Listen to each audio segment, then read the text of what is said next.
Well, Danielle was called for another commitment, so you're stuck with me today for the next 2 hours for this training. So this is our last training. Excited to be with you all again and to chat, do a little bit of recap from what we did the last time when we talked about resiliency theory. And if you got a chance to read the article, kind of hear from you all, some lingering thoughts, anything that's resonating, any questions that you might have, or anything that might have landed for you as you think about the work that you're doing with young people.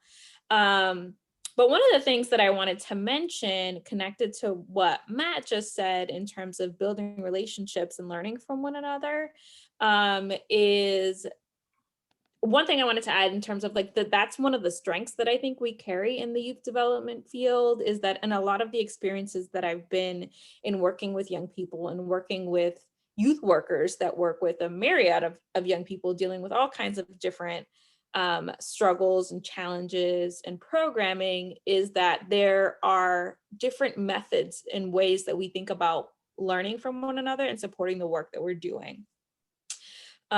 Specifically, when I'm thinking about the work that I've done with pregnant and parenting teens, I was a home visitor for a program called Healthy Families, and visiting folks home, visiting teen parents in their homes and working with them to complete their goals, help them with their child's development.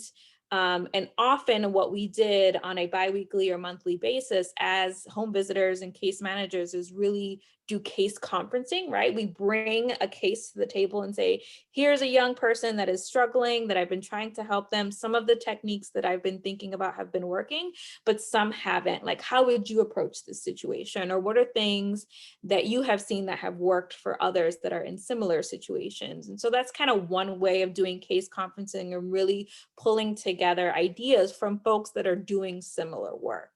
And the other thing that I've seen that I'm sure is a part of what's already happening for this group is that you bring folks together that are doing work in all different types of programming, right? Having kind of like big partnerships come together and really think through what are ways we can think about our young people as a community and bring them together. It makes me think of the community organizing and violence prevention work that I did when I worked in the city of Boston before I moved to Central Mass, is that not only would we meet as youth workers, but we would meet with our street workers, we would meet with our police officers, our community development corporation, really think about like that whole village approach to our young people. Who is seeing these specific young people, especially when they're like high risk young people, like, you know, Johnny that lives here, you know, is in and out of juvie.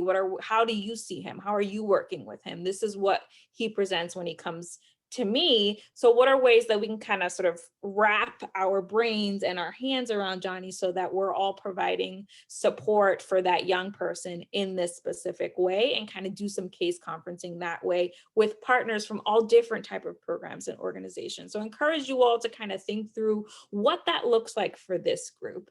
It's particularly hard when we're doing things online like this. It can be sort of difficult to try to make those connections. So I encourage you, push you to have those conversations with one another. It's going to make this partnership that much stronger and the work that much richer, especially if you're touching the same types of young people or even the same young people that are visiting all these different types of programming. So just wanted to kind of name that and encourage that. I've seen some really great responses from the breakout room. So I hope that you all can continue on that same vein as you work together as a group. But one thing I wanted to do before we kind of jumped into our agenda for today. So if you all have the slides open, thank you, Matt, for adding those to the chat box again. I actually want to bring us back up to slide 71, which is the resiliency theory that we visited last time we talked on Tuesday. And so we talked about the attributes of resiliency, right? What young people need within themselves in order to build up the resiliency in them, which is, you know, talks about social competence, problem solving skills, a sense of autonomy or independence, and then a sense of purpose, right? Something to build towards when they're thinking about their future. And then the strategies, the things that we take on as youth workers that can help promote that in young people. And so from the feedback that you all shared from your small groups, it sounds like that sort of being that caring, supportive adult, that person that young person can come to talk to and work through problems, that is something that this group, I think, really resonated for you all. And we heard examples from folks of like, yes, this is something that I see in my work all the time, and I try to do, and I try to relate to my young people and share sort of shared experiences with them. You also talked about setting high expectations and communicating realistic expectations with your young people, and sort of like what their goals are and how to help them build that sense of purpose and future. And then one of the things that we kind of left you all to think about, with and Matt had mentioned your conversations that you had about youth participation, is this last piece, providing opportunities for meaningful participation. And we had a couple folks kind of share a little bit about that, and the importance of making sure that if we're working with young people and we want them to be really involved in our programming, the importance of representation, that our youth workers are representing and sort of showing the same culture and race that of the young people that we're working with. So that if we're working with Black and brown young people, that the youth workers should also be Black and brown, so that young people can see what they're capable of doing, and see success in people that look and sound like them. And so just kind of wanted to open it up to see if there's anything else that's resonating with you, or any questions you have about resiliency theory, or if there are any other examples, particularly around this last point in terms of meaningful participation in your program, and how we can think through that for our young people and encourage and create spaces for some of those strategies. So there's a lot of questions, but just kind of want to open it up and see if folks had any other additional thoughts or anything to add since we had that conversation on Tuesday.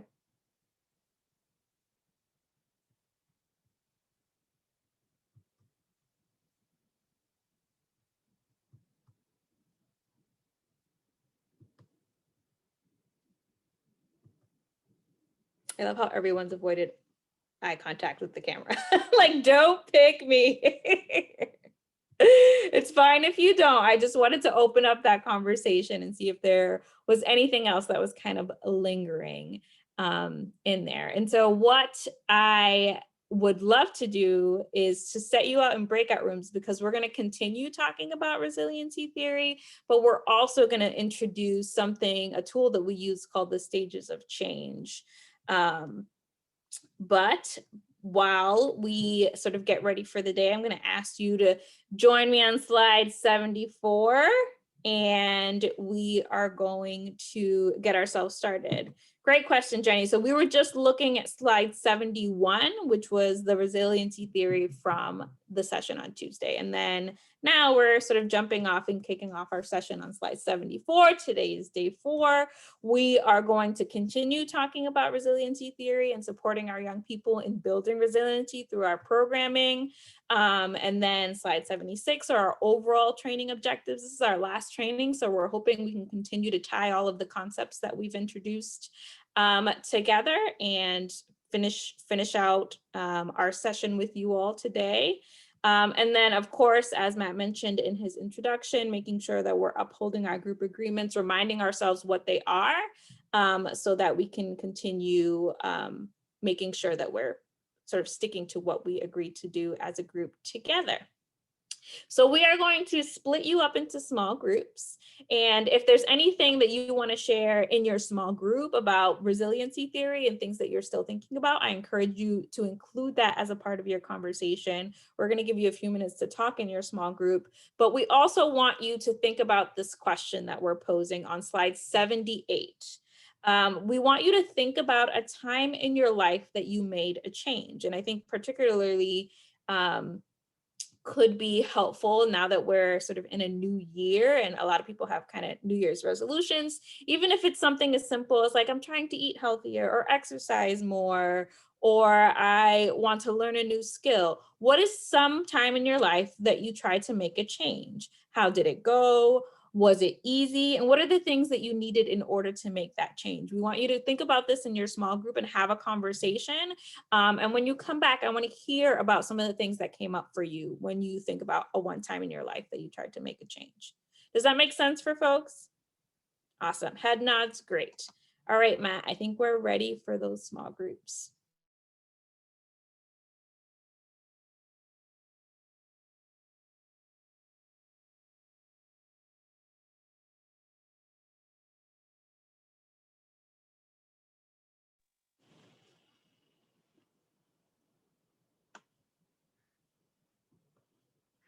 Just had it on.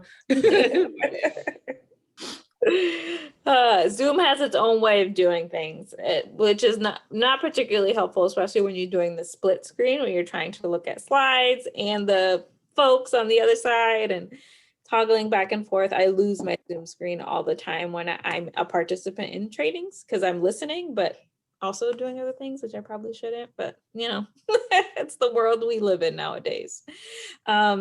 All right, so I appreciate you all taking the time to talk in your breakout rooms. Hopefully it was a rich conversation. Now I want to hear, what are some things that came up for you when you talked about something in your life that you tried to change and how you answered some of the questions that we posed to you? So I'll open it up for folks to kind of share. Does anybody want to be my brave volunteer to go first? I got you. Go for it. In my group, we were the changes that we made.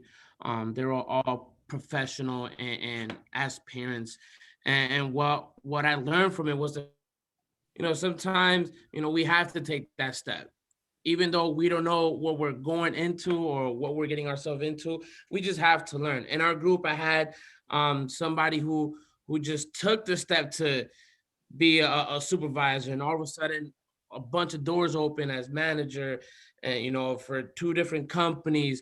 In my group, it was also shared, a mom took the step to leave everything, leave school, leave work, do that do that sacrifice to be able to advocate for her son, and now her son is in college.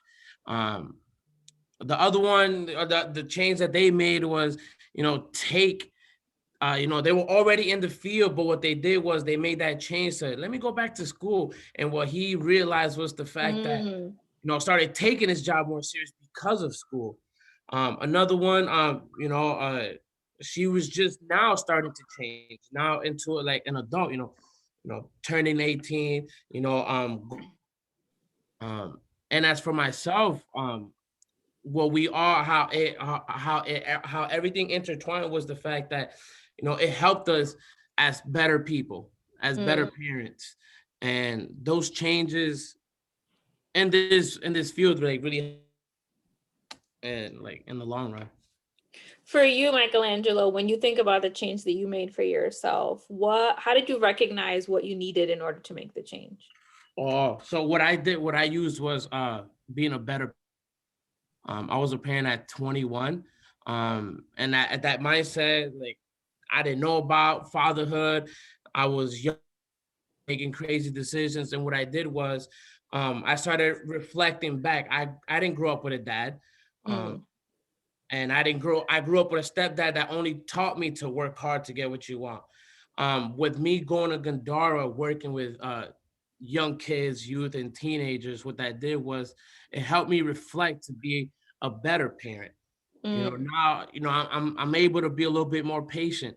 I'm able to sit down with my son and be able to talk to him and like, this are the mistakes that you made. These are the consequences. This is what you could have done differently.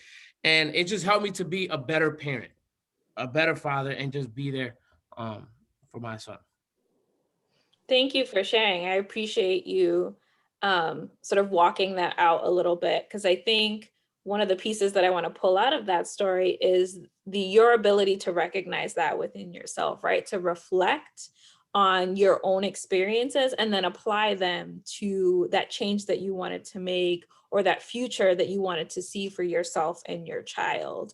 And what are the attributes? What does that look like within a person when they're trying to figure out, okay, this is a change that I want to see. What do I need in order to get myself there? What does that look like? Those are the moments that we want to try to capture, or at least try to envision as we're thinking about our young people, right? If they're trying to work towards finding an apartment, finding a job, becoming financially stable, how can we help them see not only the values and the hopes and dreams that they carry and see within themselves, but kind of reflect what that looks like in action to help them make that change. So thank you, Michelangelo, for sharing that part of your story. I think it was Chris. I saw you also unmute. Did you still want to share some of the things that you talked about in your group? Um, I can just speak for myself. I Yeah, could go say for it. a big change that I've made in my life was moving to Massachusetts. So I'm Mm, originally from Brooklyn, New York, and I moved here 13 years ago. And you going from the hustle and bustle of city life where everything is moving quick and going to moving up here, and it's like you're moving in slow motion, you know? So that's something I had to get used to because I'm so used to like we had something to do every day. You know, you didn't see the same. You could have went out. You ain't not going to see the same person every mm. day. You know, it's different. Now you go. I go to the grocery store and I know who I'm going to see at the grocery store. If I go the same day, I'm gonna see the same person all the time. So that was something to get used to, and just like being more laid back and just chill. Even I had times where I'm just like, nah, I need to go. Let's go do something. But Mm. now I have some times where I'm just like, I'm just gonna sit on my couch. I don't want to do nothing. I'm just gonna sit here. And then how do you think you handled that transition? Because it sounds like it could be pretty jarring for somebody that's used to go, go, go to a completely different lifestyle. I've Um, never had a real problem with change because mm. obviously again in New York is something's changing all the time. It's just the speed of things just slow down here, so it's kind of I have to just everybody doesn't move at my speed, so I just have to die it down a little, or give somebody a little fire to kick it up to where I'm. Yeah, so you're changing your expectations, right, of others based on the culture that you move to, or even kind of bringing in your own sort of way of doing things and saying, hey, this is something that I can bring to this space, right, based on what I know from living in this type of space, and bringing your own sort of work culture to the space that you're in now. Was moving from New York to Massachusetts a choice that you made for yourself, or was that something that was made for you, or like a mix of the two? Just curious. It was a bit of both. Honestly, the real reason why I moved to Massachusetts is because I got a contract to play arena football in Worcester, but my brother lived in Springfield. So I'd moved to Springfield and just drove back and forth to Worcester. And then after I played 3 years, dislocated my shoulder how many times, I was like, Oh, to move back to New York. The cost of living in New York is just out of the world. I So believe you. I've been here. I've been here ever since.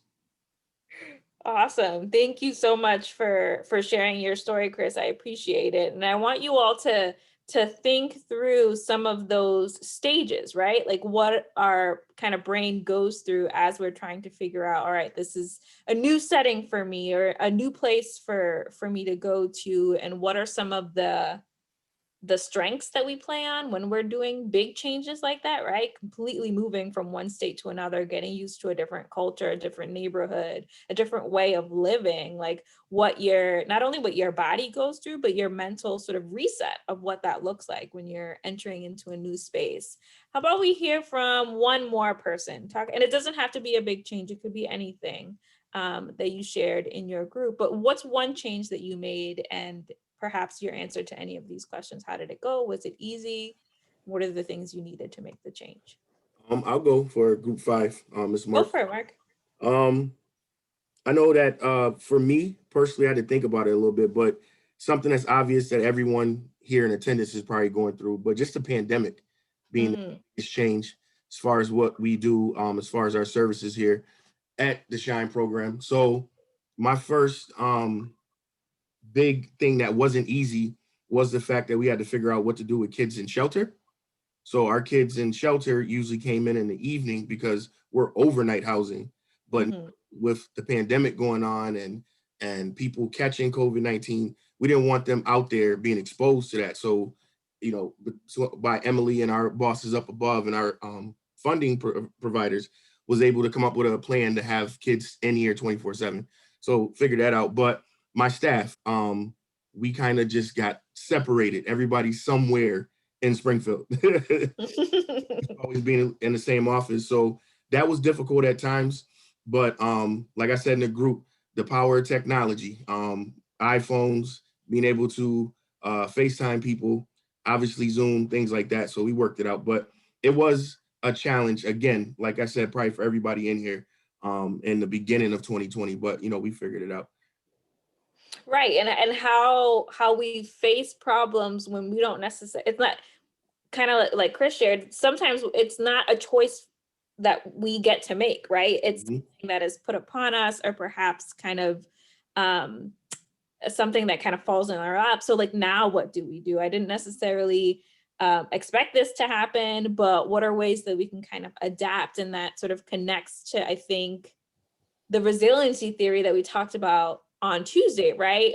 Are young people kind of really thinking through ways to roll with the punches, just like, all right, this is another thing that I have to deal with. What are ways that I can pull upon some of these skills that I've built throughout my life, right? I've gone through some situations, or I've had a setback or a problem. So now let me sort of revisit like what I need to do in order to get back on top, right? In order to move to the next day.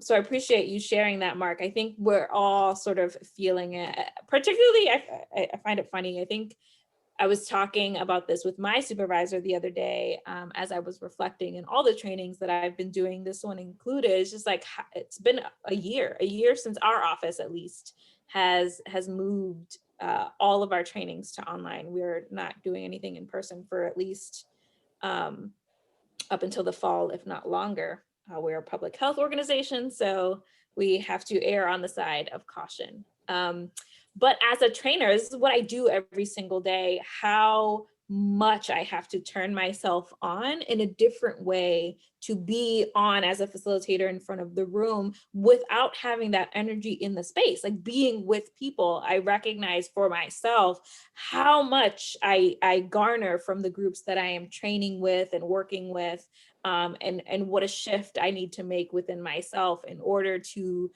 be the best trainer that I can and adapt to this new online world. So I'm right there with you. I'm sure we're all struggling, but finding ways to, I think, look at the silver lining or the bright side. What are those nuggets and strengths that we can pull from in order to make our day-to-day work successful with young people, and also work for us as well, because we're in it and we're trying to figure it all out. And they're also trying to figure it out with school online, work online, all that kind of fun stuff that they're dealing with as well.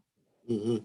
So I want to bring you all to slide 79. And we've already sort of used some of this language, but I want us to really look at the stages of change framework. It's a tool that that people use in all different fields. So it's adaptable to youth work, but it's used a lot in substance use and harm reduction work as well. Is when we're thinking about the changes that our young people are going through, really thinking through like this as a cycle, right? As a way that we can walk our young people and kind of identify where they are in the stages of change cycle. So I'm going to tell you a little bit of a little story that has nothing to do with youth work, but to show you how adaptable this tool or framework can be. So something that I do outside of my youth work and the work that I do. Great. I'm just getting Is, oops, sorry, just want to make sure we're all good. Something that I do outside of the work that I do here with you all and on a day-to-day basis is I'm a wedding coordinator and a wedding planner. Yes, we can share the link again for the slides. Let me grab a copy of that just to make sure everybody is on the same page. There we go. Awesome. And we are on slide 79. So one thing that I do is I'm a wedding coordinator and a wedding planner, and I became one when after I got married in 2016. And so when I was getting ready for my own wedding, I really enjoyed the wedding planning process. And I was the first of my 6 siblings to get married. So my mom was really, really excited. And one of the things that she did for me was buy me my wedding dress, which was a big deal for us. It was like our bonding moment. And so as I was getting, for those of you that are married or have planned a big event before, it takes a long while to kind of get all the pieces together. And so we were getting all of our decor ready and our venue and all that kind of fun stuff that comes with wedding planning. And about 4 months before my wedding, I went in for my first dress fitting. When I tried on the dress, it was great, exciting. What I didn't realize is when I went for my first fitting is that throughout that wedding planning process, because we had bought the dress probably like 6 or 8 months prior, is that I had changed dress sizes. I had gained a little bit of weight. So 4 months before my wedding, my mom was able to zip up my dress, but I realized I couldn't sit in the dress without ripping it. So she was like, can you sit in this dress? Can you sit in chair, have dinner? I was like, no, this is a little snug. So I went into panic mode, right? I went into like, oh my God, this is like my wedding dress. There's not much I can do at this point. I'm not going to buy a whole new one. So I want to make sure that I do this change, right? I need to lose a little bit of weight. I need to be a little bit healthier and be a little bit smarter about the choices that I'm making so that I can have fun on my wedding day, fit in my dress and not worry about tearing it every time I sit down. So I went into very much diet mode, and I cut out all the sweets that I had in my diet and started to lose weight rapidly. And when my wedding day came, my dress was actually a little bit too big for me. And so we did end up having to take it in a little bit, which was great. I was happy that I was able to fit into my dress and sit and have fun, and then gained all the way back in my honeymoon. But the reason that I named this as part of my change, right, the cycle that I went through, is that throughout my wedding planning process, now I'm going to ask you to go on slide 79 and look at all these little circles. Throughout my wedding planning process, after we bought the dress, as we're planning all the fun stuff that goes into planning a wedding, I didn't know that I had gained enough weight that I wouldn't fit or be able to sit in my wedding dress. So as I was planning and in this sort of like wedding planning bliss, I was in this pre-contemplation stage. I can't speak right now, but I had no intention of changing behavior. I didn't even know it was a problem until I tried my wedding dress on 4 months prior to my wedding. And so as I'm standing there, I was like, oh shoot, I need to lose weight. So I jumped from pre-contemplation, not knowing that it was even a problem, to preparation. My mind was like, oh, I need to fix something now. And I went to preparation, figured out what I needed to do, right? There was a flip in my mind that I was like, oh, I need to lose weight. And then I went into action, and I was in action mode for a solid 4 months before my wedding. It was really the thing that was at the front of my mind, because it was important to me to get this thing kind of figured out. And then after action, right, I went, had my wedding, fit into my dress, things were great. And then I skipped maintenance. There was no need for maintenance, because for me, the event was the thing that I needed to change for. And then I went back to my sort of pre-wedding dress weight, which was what, I guess, if you're looking at this model, would go back into setback mode, right? I didn't need to fit in this wedding dress anymore, so I was fine. But what I realized, and when I started this conversation, I said I was a wedding planner and a wedding coordinator, was that if I was going to be helping other brides go through the wedding planning process, part of that is making sure that they're going through their own processes. So they're going to be making their own changes as well. And so in order for me to be a successful coordinator and wedding planner, I needed to go back in my own change cycle and figure out what that maintenance stage was for me, so that I can help others as they think about their own cycle and where they are in their own stages. So I would remind brides about the things that were important to them. So for them, it wasn't their dress. Maybe it was this particular piece in their wedding or their ceremony, or memorizing their vows, and making sure that we're staying in this maintenance stage so that people feel comfortable about the changes that they're going to make for this big day in their lives. This was something that really spoke to me, and it spoke to me enough that I wanted to continue to do it for other brides.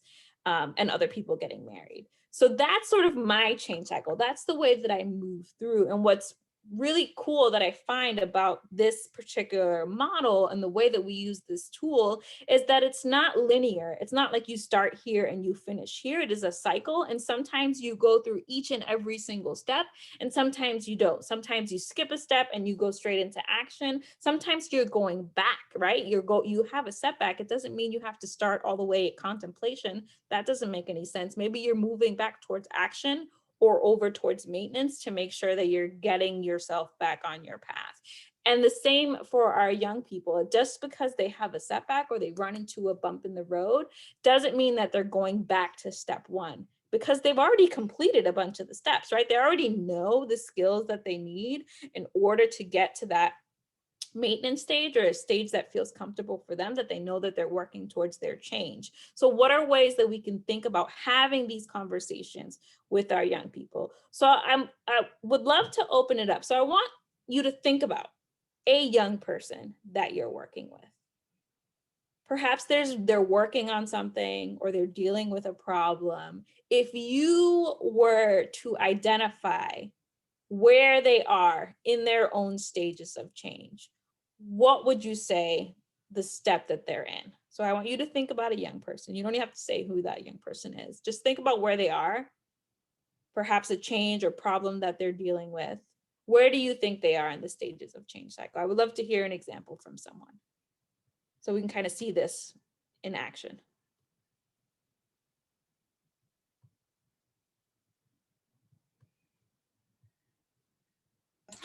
So I have an, oh, Christine, do you want to go? So the hand up. So I'm working with a young adult at the moment where I feel that they are contemplating. Mm. So they're aware there are problems, but there's no commitment to wanting to change. Mm. And are there things that this young person is saying that makes you think they're in contemplation, they're aware? Yeah. What are some of the things that you've heard from this young person? Just curious. Like, what does this look like? Just completely straight to the point that this is where they are. The person they're with is a huge part of their lives, and that they're not gonna let go of that person, even though they understand that a lot of consequences and there's a lot of toxicity within that relationship. And if you were to have a conversation with this young person to say, all right, you're here, right? If you were to introduce this tool, because we do this all the time, is we bring this paper, right, that has all these stages, and say, we think you're here in contemplation. We'd love for you to get to the action, right? We know that this is a change that needs to happen in order to move forward with your goals, your future, get your housing, whatever it may be, right? What are ways that we can think about moving from contemplation to preparation? What are things that need to be in place in order for that young person to get to preparation? Or what do you think that young person might need in order to get to preparation? That's a hard question. Yeah, maybe you don't have to have the answer either, but yeah, sort of what things kind of come to mind for you? Maybe a little more understanding from my end as to why this person is so important, why they're willing to kind of just risk it. Also, maybe talk about the consequences.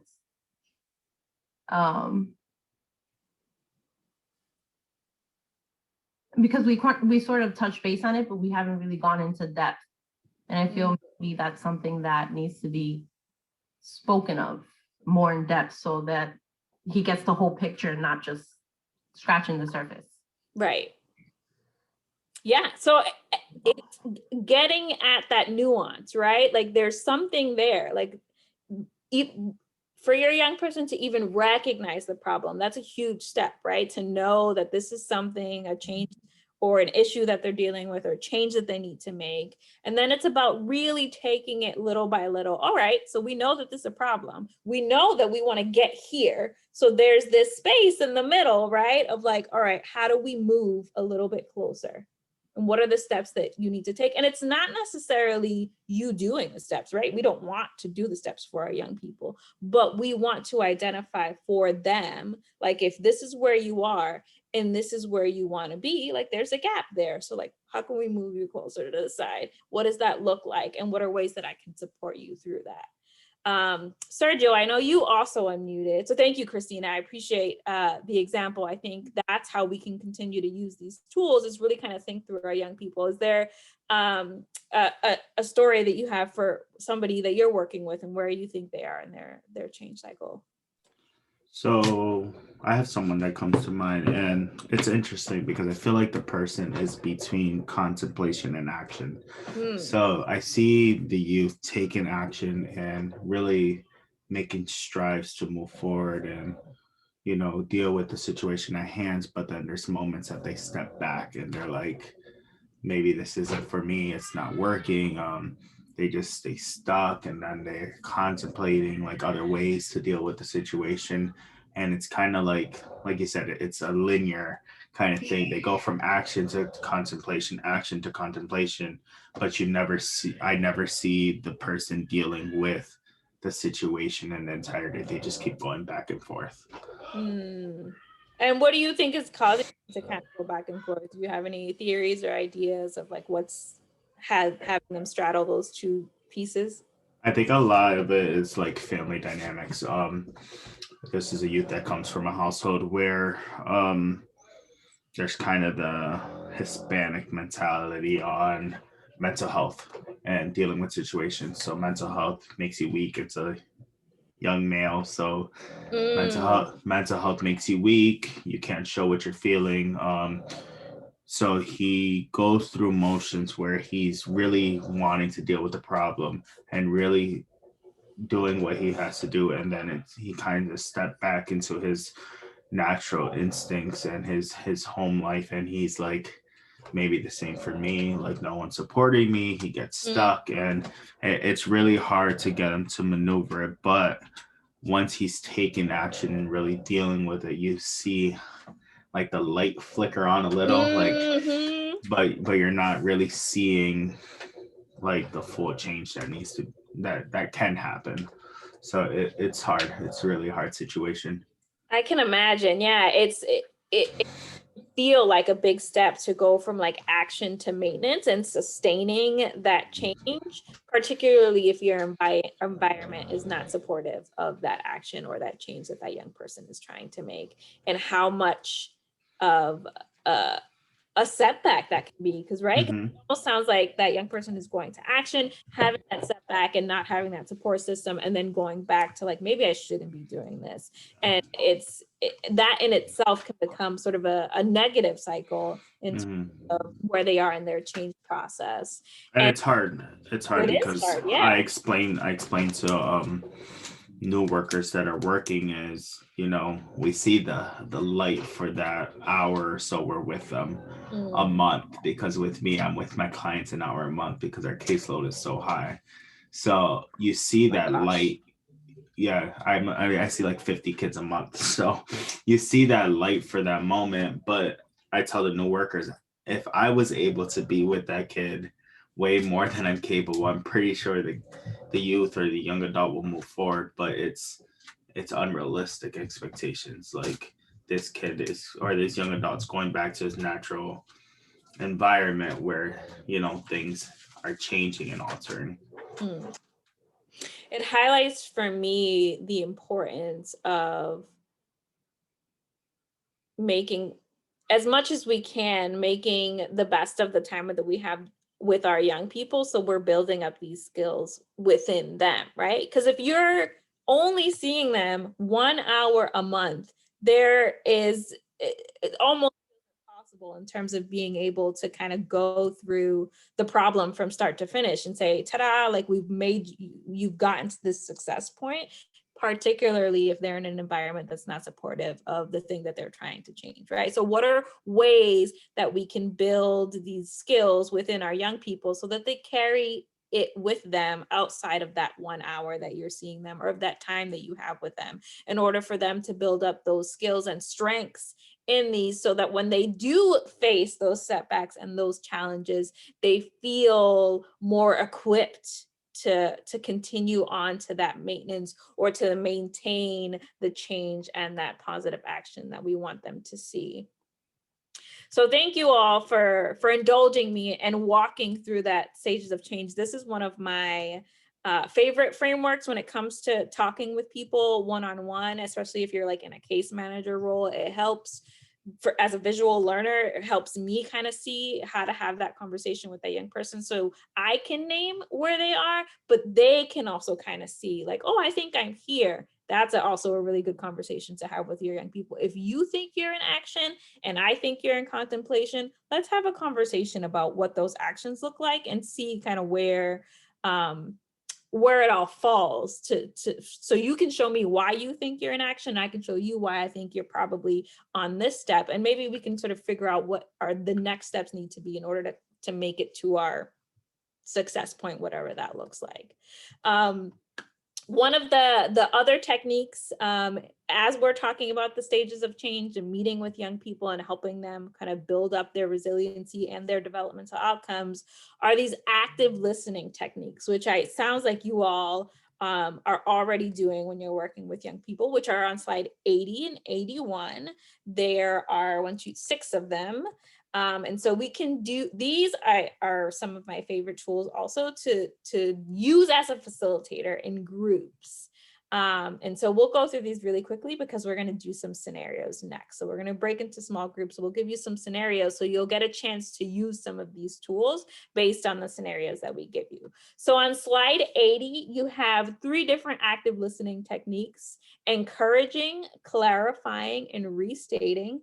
Encouraging is one of my favorites. Can you tell me more about that? Or when somebody asks a question, ooh, that's a great question. What do other people think about that? Can you share with us how you would approach this situation? Really kind of probing, asking these questions to get your young people to talk through it themselves. So you're not the one that's like getting to the answer. They're kind of sort of talking it out themselves. And so you're encouraging them, asking them to tell you more, and they kind of put it all out on the table.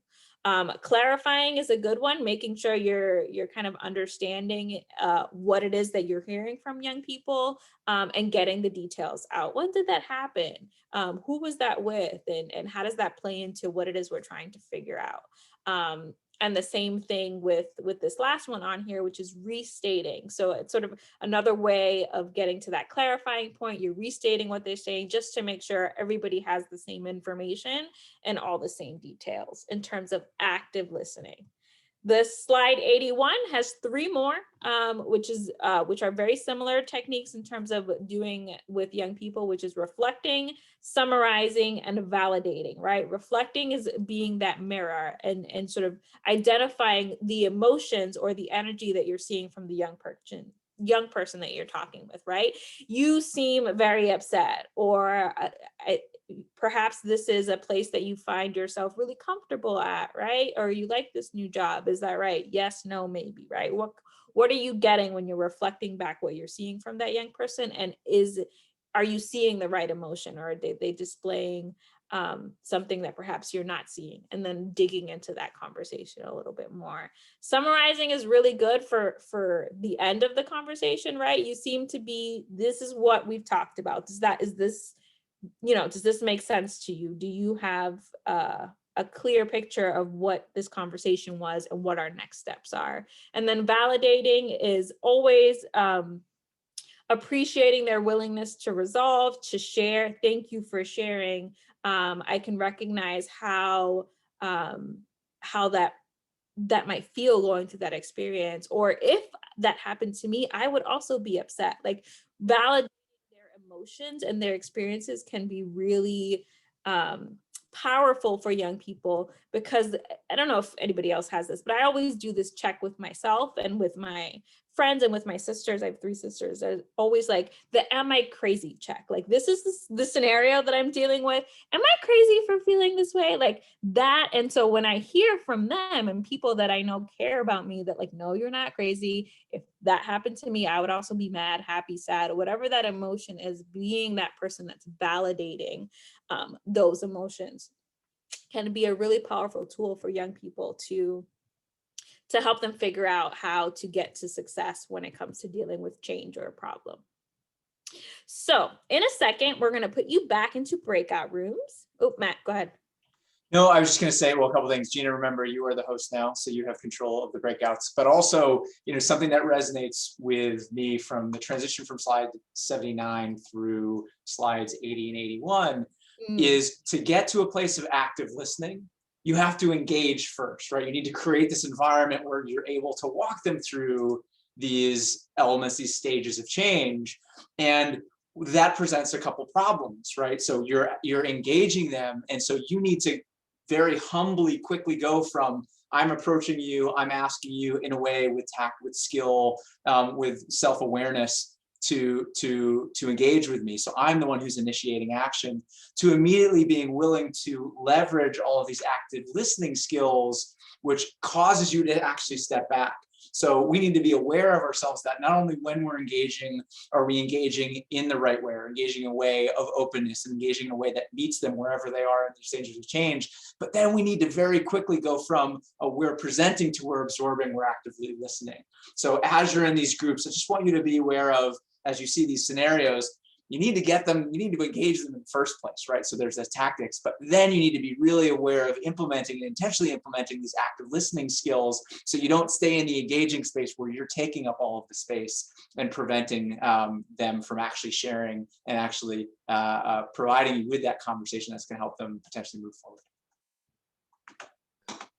Awesome. Thank you so much, Matt. And it reminds me of the conversations that we had a little bit early on in some of our sessions, is that when we're talking about these changes and helping our young people kind of problem solving, get through some of the struggles that they're dealing with, is that we've said from the beginning, like, we can help young people along the path, right? Help them recognize where they are and how to get or what they need to do to get to the solution or to the success point, but we can't do it for them, right? And so what are ways that we can sort of illuminate, have those conversations, be those active listeners, be that support, that caring adult to help them build up those skills, so that they, within themselves and with all the tools that they have handy to them, can get themselves there at that success point and not have us do it for them. Because we know that in order for real change to happen, they have to do it themselves, and they have to want to do it themselves. Otherwise, they're going to continue to stay in that place, perhaps because they're not ready to have that conversation. They don't have the skills handy to get them to that point. So these are sort of strategies and tools and things and techniques that we can use in order to help our young people get to where we want them to go and to build these skills to reach success. With that being said, on slide 82, there are 4 different scenarios, and I'm going to read them out loud. A youth who has said yes to working with you, but is now kind of hesitant. Number 2, a youth who is motivated, but keeps messing up, and that's in quotation marks. You can kind of sort of add meaning to that as you see fit, depending on your own program. A youth who was discouraged recently because they've had a setback, which we've kind of shared a little bit in this group.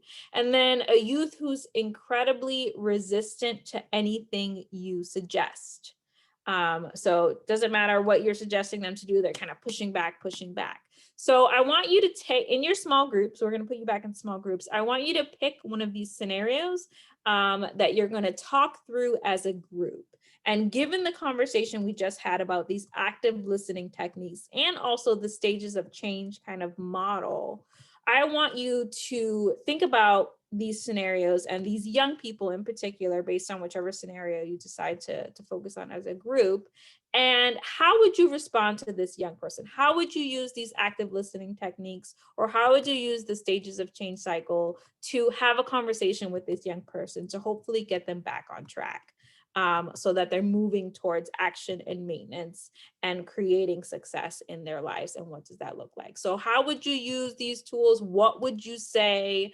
What would that conversation look like with that young person based on these scenarios? So I'm not going to assign these scenarios as a group. I want you to choose one and then kind of walk it out a little bit on how you would use these techniques to talk to these young people.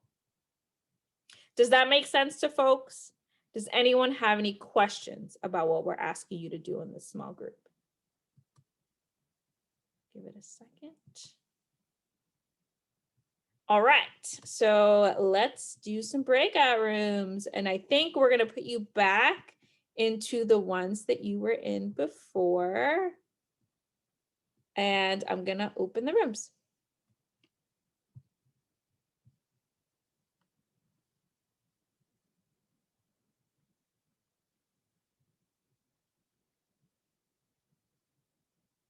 Welcome back, friends.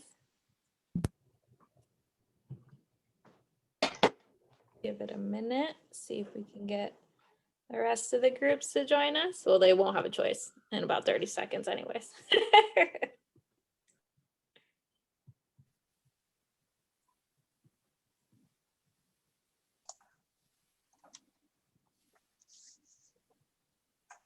This little square.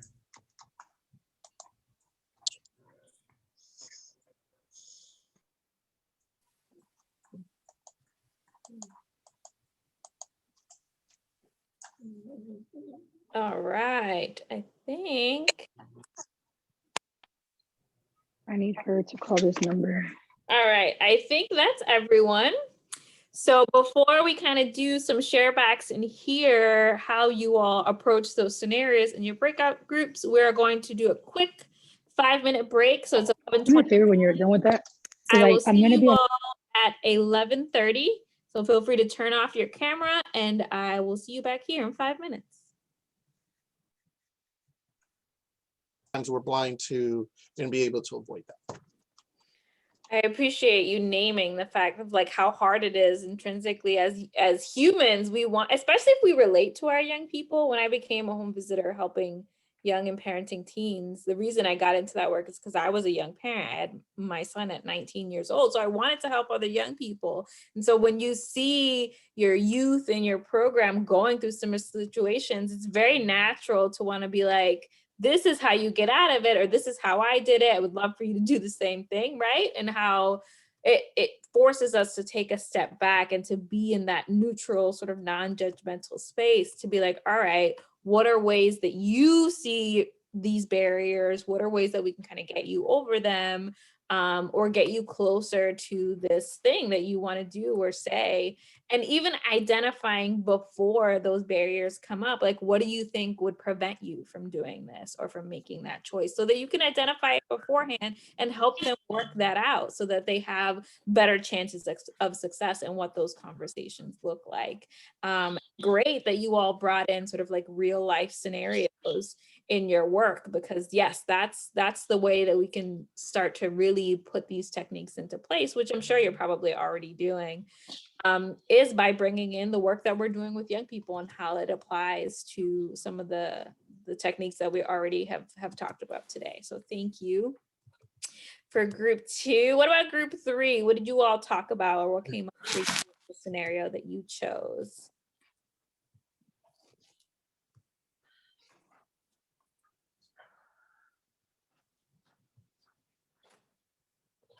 And it looks like it was Jennifer, Kritzia, Lisa, Danny. Those were group 3 folks.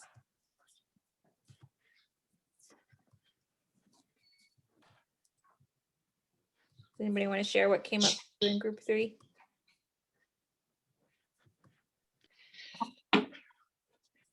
I can share. They did most of the talking, but I'll talk for them. Go for it. So we did the second one, a youth who is motivated but keeps messing up. So we had a lot of, I believe Jennifer it was that she said, which is a very important, our brain doesn't develop fully until we are 25, if I believe that's correct, or 26. I think it's 25. So with that being said, obviously our, kids, they're impatient. They like everything to do in a fast pace, but we kind of, when we are working with people like that who, constantly wants to do things, you want to kind of like use your strengths, even if they're messing up, kind of, even though the things that they are messing up, use your strengths to push them forward, not just, notice the the negative things that are going on. So, you know, keep worrying about the positive and kind of just reminding them like, okay, this is what you did before, you can do it again, type of thing. And I believe Lisa talked a lot about, you know, the residential program that she works with kids as well, with younger moms and stuff like that.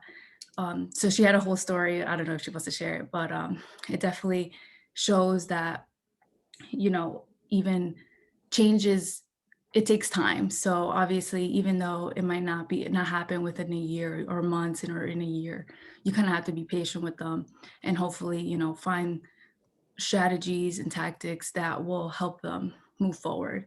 So even if they are messing up, you know, it happens, everyone messes up. So it's okay to be patient and, you know, kind of identify that, yeah, we do mess up. All right, let's focus on the positive and keep going. That's awesome. And how encouraging and restating and reflecting with young people on their small successes along the way, how much encouragement that can be and helpful that can be for young people to see that somebody is noticing. Even though I'm still having setbacks or making mistakes, there's somebody that's seeing those successes that I do have along the way, or those skills that I'm building up to help me stay motivated to keep going. So I appreciate you all kind of visiting those techniques when talking with young people, and the importance of having an adult in your life that sees your successes, or at least sees you trying, right? The successfulness of that relationship when you have a consistent adult that is continuing to work with you despite perhaps some of the mistakes that you're making along the way, and saying it's okay, we all do it, let's sort of get back up again and try again, and perhaps maybe do something to draw on those successes. I appreciate it. Thank you so much. What about group 4? What did you all talk about?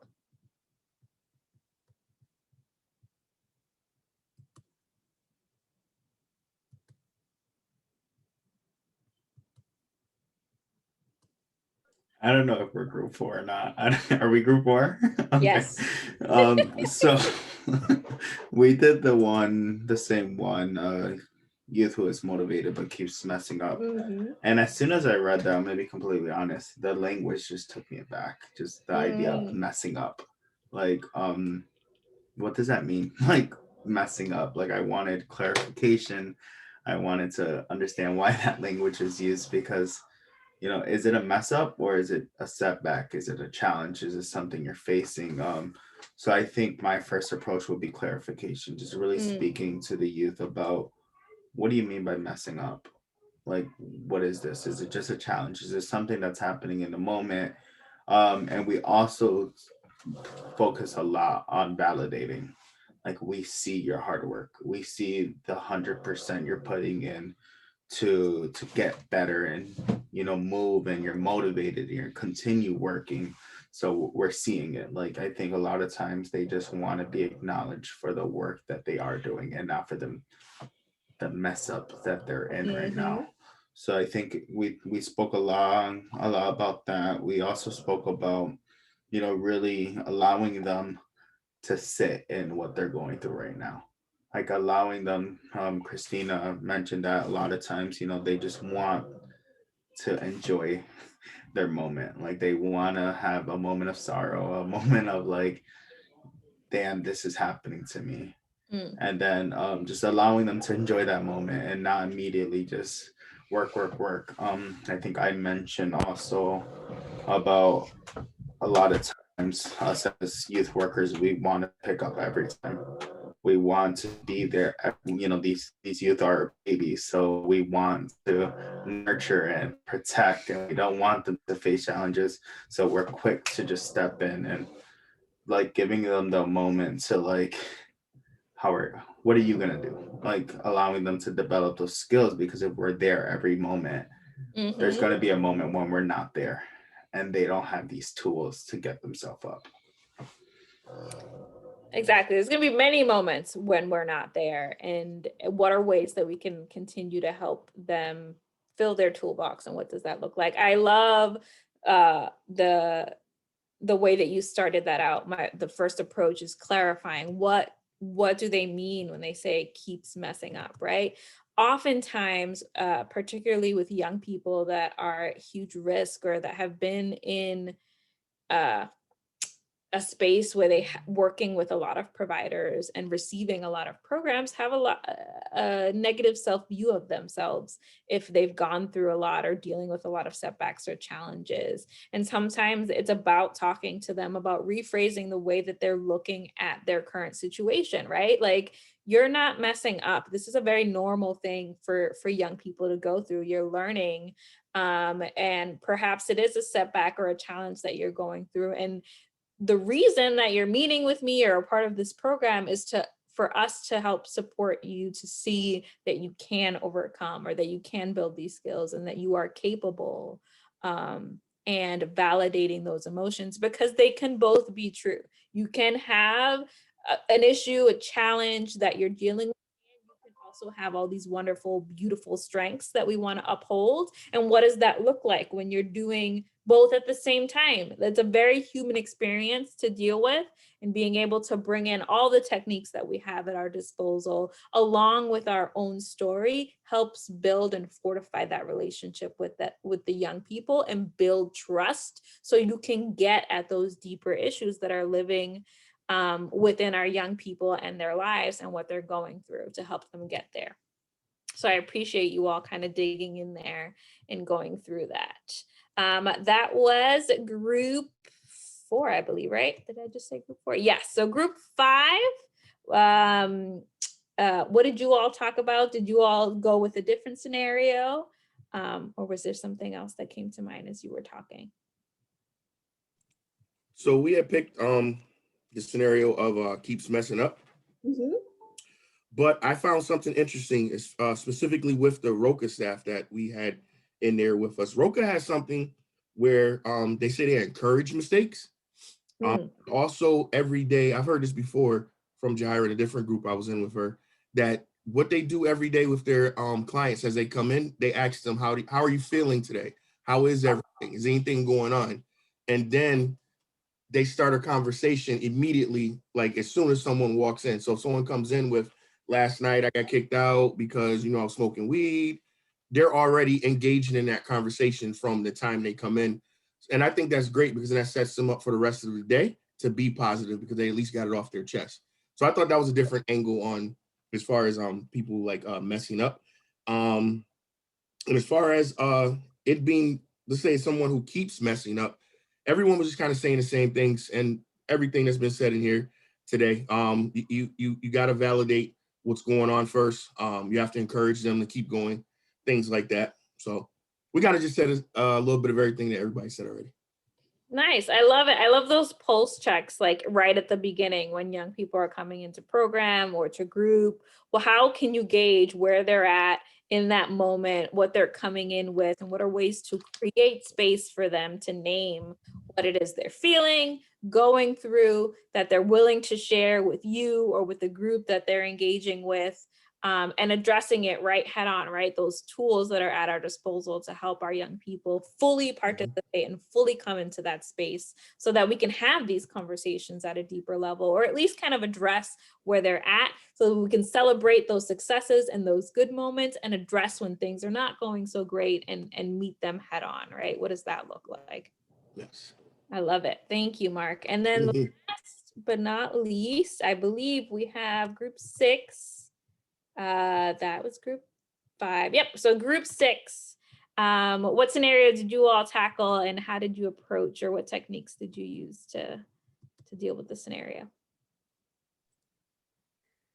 So I was one of the people in group 6. We kind of looked at all of the scenarios and looked at what stages of change that individual would be in. And then we kind of had the first question to everything was kind of what's going on.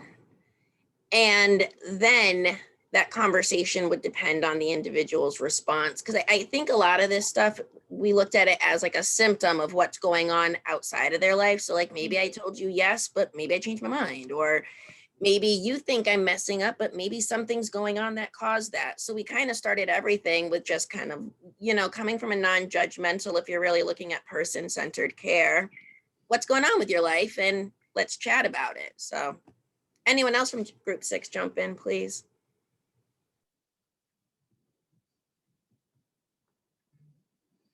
One thing I appreciate about that approach, Emily, is really thinking through, like, particularly that last one, a young person who's incredibly resistant to anything that you're suggesting. Perhaps there's something under the surface, and perhaps it has nothing to do with your program or with you, right? I think oftentimes when we bring in young people, they do feel like our children, or they do feel like someone we're responsible for, and we want to hold and nurture and care and love. And so, but what are they coming in with? What other relationships have they experienced with other providers or other adults in their hand or in their lives that have had an impact on the way they view you and your role? And what are ways that we can kind of work through that to build trust? Christina, I see you have your hand raised. Did you want to share? I have a comment. Yeah, my personal experience when I was younger and I was offered help, a lot of it was pride. I didn't want to be part of the system. I didn't want DCF involved. I didn't want, like once I became a mom, because I was 19 when I had my daughter, I didn't want to have food stamps. I wanted to be able to do it on my own because it was a pride thing. It was also sort of the fear of building relationships with new people. And knowing that I had a habit of doing this self-sabotage with relationships I built, because it was easier to get rid of them first before they chose to leave me.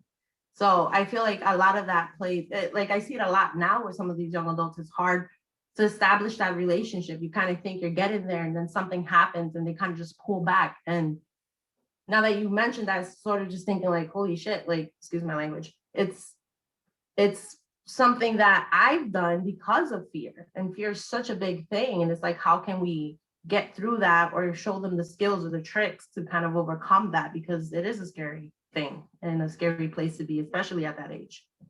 Right. And some of that might never come to the surface if we're not building that relationship, that trust, and building that trust with our young people to allow them to name that that's something that's happening. And they might not even know that that's something that they're carrying with them. That pride of like, oh, it's embarrassing, or I don't want to share because this is not something that a space that I ever thought I would be in. Like, how do you have those conversations with somebody that's your caseworker that you don't really have a relationship with, or you're part of a 50-person caseload? Like, we're constantly, as youth workers and young people themselves as well, there's all these things kind of stacked up against us. And so being able to look at the tools in our toolbox to say, okay, what are ways that I can reach this young person? Because as we've been saying, it's going to look different for each of them, right? Because they're all going through their own unique struggles. So what are ways that I can pick and choose through the tools and techniques that I have available to me to help address what's happening with this young person sitting in front of me, to help them see what I am seeing when it comes to all those strengths and skills that they carry, and then continue to build up what I know will help them get to that successful point. And I think when you bring in your own experiences, your own life skills, that adds richness to the conversation, but it has to be coming from a point of neutrality, right? We talked a little bit about that, non-judgmental, so that we can relate to our young people, but not let that get in the way of how we help them. There's a lot of nuance in there, and I appreciate all the color that you all are adding in there. And I want to bring your attention to slide 84. It's a very packed slide, and I know Matt has put it on a Word document, so it's a little bit easier to read and see and use as another tool. But this is a lot of what we've already been talking about. It's just another way of looking at it. It's called the 12 Ps. What can youth workers offer to facilitate youth development? What must communities provide to help youth meet their personal and social needs and build competencies? And if you go back to our developmental outcomes, if you go back to our resiliency theory, all these themes and concepts are built into these 12 Ps. This is just another sort of format of delivering that same information. So if you look through some of these ones. The first P on our 12 Ps is parents and guardians.